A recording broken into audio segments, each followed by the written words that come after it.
الله أكبر.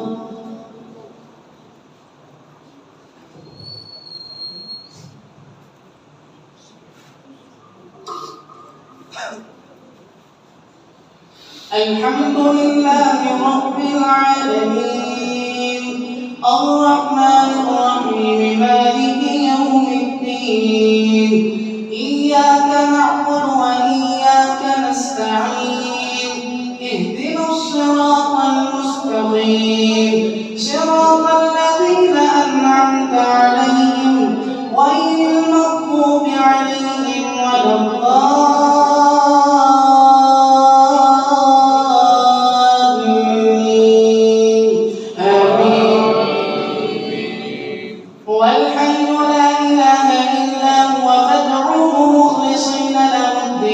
الحمد لله رب العالمين والذي خلقكم من تراب ثم من نطفة ثم من علقة ثم يخرجكم طفلا ثم لتبلغوا أشدكم ثم لتكونوا شيوخا ومنكم من يتوفى من قبل ولتبلغوا أجلا مسمى ولعلكم تعقلون. هو الذي يحيي ويميت فإذا قضى أمرا فإنما يقول له كن فيكون.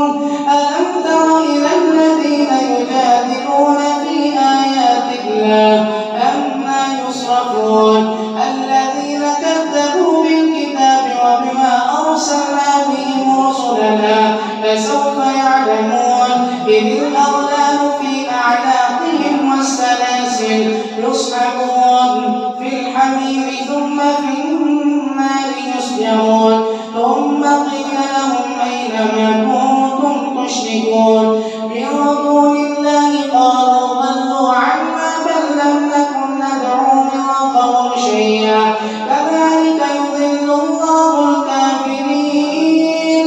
ذلكم بما كنتم تفرحون في الأرض بغير الحق وبما كنتم تمرحون.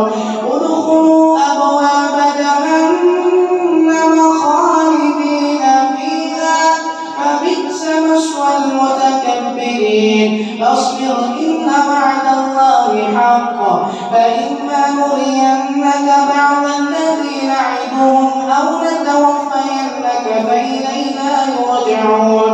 ولقد أرسلنا رسلا من قبلك منهم من قصصنا عليه ومنهم من لم نقصص عليه وما كان لرسول أن يأتي بآية إلا بإذن الله. فإذا جاء أمر الله قضي بالحق وخسر هنالك الكافرون وخسر هنالك المبطلون. الله الذي جعل لكم الأنعام لتركبوا منها ومنها تأكلون ولكم فيها منافع ولتبلغوا عليها حاجة في صدوركم وعليها وعلى الفلك تحملون.